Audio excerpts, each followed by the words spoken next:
मौलाना मोहम्मद रसूलुल्लाह नक्शबंदी हाजिर खिदमत हूँ। उम्मीद है आप खैर आफियत से होंगे। आप देख रहे हैं हमारा अमलियात चैनल हमारा।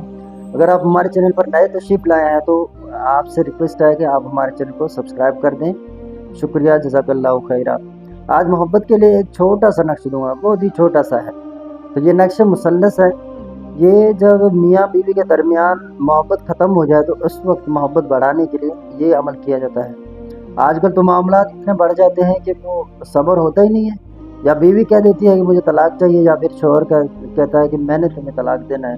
तो इस तरह के मसाइल में फंस जाते हैं। फिर कुछ दिनों के बाद अगर उनके दरमियान सुलह होनी चाहे या उनके दरमियान कुछ मोहब्बत आ जाए या लोग उनको फिर मना लें, तो फिर वो कहते हैं मौलवियों के पास भागते हैं, बताएं जी अब क्या होगा, हमने तुझे कहा है, अपनी ये तुमने कह चुके हैं। तो फिर वो मौलवी अपना फतवा जारी करता है। तो कभी ऐसा होता है कि बंदा आगे निकल चुका होता है। अब शरीयत ने आपको कोई ऑप्शन नहीं देना है। अत्तलाक मर्रतानी, कुरान ने फरमाया कि 2 मरतबा मर्द को इख्तियार है तलाक देने। उसके बाद चाहे तो उसको खुशी से रख ले, चाहे तो उसको निकाल दे, इसीलिए तलाक दे के बाहर कर दे। इस तरह के मामला जो हमारे पास आते रहते हैं। तो ये नक्शा आप लिखकर इसको जो है शहद या किसी भी मीठी चीज़ में मिलाकर आपने शोहर को खिला देना है।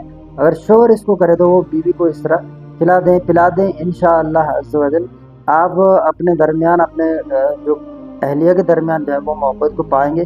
इसके नीचे नाम नहीं लिखे जाते, बस तसव्वुर से होता है कि मैं फ़लाँ मोहब्बत के लिए, फ़लाँ शख्स के लिए कर रहा हूँ और वो मेरे मोहब्बत में जो है बेकरार और बेताब हो रहा है या हो रही है। तो ये आज का हमारा अमल है। प्लीज़ हमारे अमल को लाइक करें, शेयर करें ताकि लोग इससे ज़्यादा से ज़्यादा फ़ायदा उठाएं। अगर हमसे कोई अमलियात करवाना चाहते हैं तो व्हाट्सअप नंबर है 0329 पूरे 20 पूरे 578।